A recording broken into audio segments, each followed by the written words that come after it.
waist hooping turn number 2. So the last one that we did was a walking turn. This one is going to be a pivot turn, which means that one leg is going to be planted on the ground and the other leg is going to step and push around. Yeah, and we can do like a big pivot or we can do a little pivot. So the way that it's going to work is that same as last time, when we push the hoop, we want to make sure that our turn goes in the same direction we've pushed the hoop. So if you push the hoop with your right hand, that means you're turning to your left. And if you push the hoop with your left hand, that means that you're going to be turning to the right. So if I push this way, I'm going to turn that way. And if you push the other way, you turn the other way. So I push the hoop with my right hand, which means that I'm going to turn to my left. So whichever direction you're going to be turning, for me it's left, I'm going to, I want you to place more of the weight into the ball of that foot. Not so much like coming up on tiptoes, you want to stay quite grounded, but just noticing the weight in the ball of the foot that you're going to be pivoting on.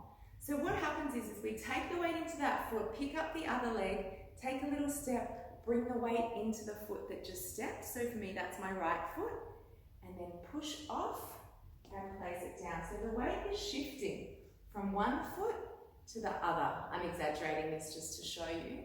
And every time the leg that's doing the stepping around lands, so for me that's my right leg, every time that lands we pick up the other heel and we turn it a little bit. I'm going to show you that close up and then we'll put it all together.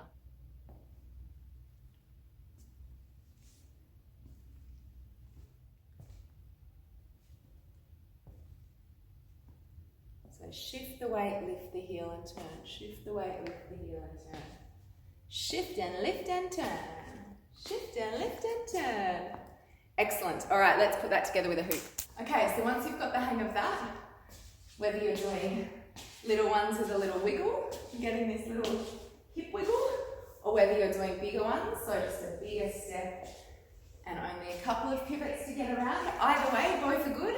Let's get that hoop spinning and put it all together.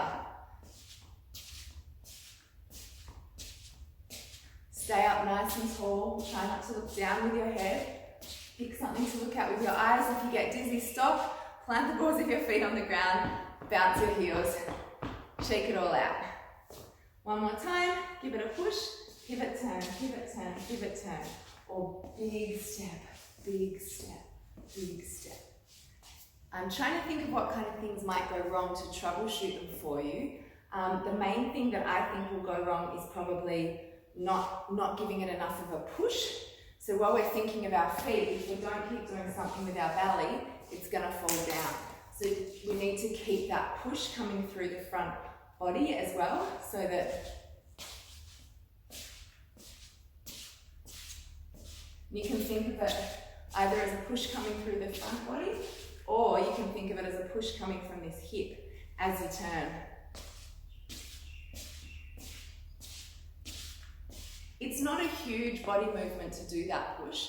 It's more of a consciousness, just not to relax too much here. You want to keep it really switched on and then use the motion of the turn to keep giving the hoop that energy and that power to keep on spinning. Last time, I'm going to do it in slow-mo and then regular mo, and hopefully by then you will have it, or you will know what to practice to get it. Because sometimes we've got to hang out with things for a while, yeah, until they land in our body. So, slow-mo.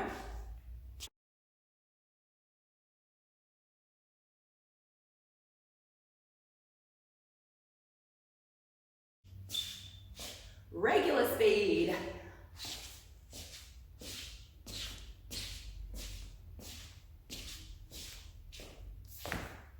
I hope you got it.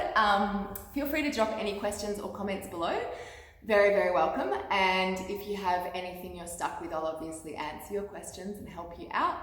If you want to make sure that you catch the next 3 waist turning tutorials that are going to drop, they're progressively going to get a little bit more challenging each time. Please do subscribe, click the little bell so that you get dinged when it drops, and come on this hoop dance waist turning journey with me. Enjoy. I'll see you next time.